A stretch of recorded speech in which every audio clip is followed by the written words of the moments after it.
खुदा बेटा तेरे प्रेशियस ब्लडी खून में, इस बेटे को तेरे प्रेशियस ब्लडी खून में, इसकी माँ को तेरे प्रेशियस ब्लडी, खुदा बाप तूने इनको तोहफा दिया है, इस बच्ची को हम तेरे हाथ में देते हैं।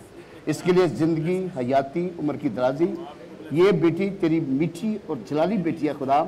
यीशु ये तेरी मीठी और धीमी आवाज़ सुने और ये माँ बाप को बताए कि खुदा क्या कहता है, और ये तेरी वर्शिप बेटी बने, दुआया बेटी बने, वर्शिप करने वाली बेटी बने, और इसकी जिंदगी में कोई बीमारी, कोई पाली, कोई चीज कभी इसके नहीं देगा, बड़ी होकर तेरी बड़ी डिसाइपल बन जाए और इसकी जिंदगी तेरे पाकुर के फलों से लबालब लबरेज हो जाए। आई ब्लेस बाप बेटा रूह कुदस के नाम से इसे हम महसूस करते हैं। ये तेरी गवाही है कि खुदा ने हमें ये तोहफा दिया, ये तोहफा सब तेरी बारगाह में कायम दायम रहे और इसकी जिंदगी फलों से भर जाए। इसके माँ बाप के लिए हम बरकत, सलामती, इसकी मामा के लिए कामल शिफा, इसके बाद के उनके सारे काम तू पूरे करना और आसमानी खजाने खोल के नहीं देना, और इन दोनों के लिए जिंदगी, हयाती, उम्र की दराजी ढेर सारी बढ़ते हैं। हम सब खादिम इनके रिलीज करते हैं, यीशु मसीह के नाम से मांगते हैं, बख्श दे, आमीन आमीन।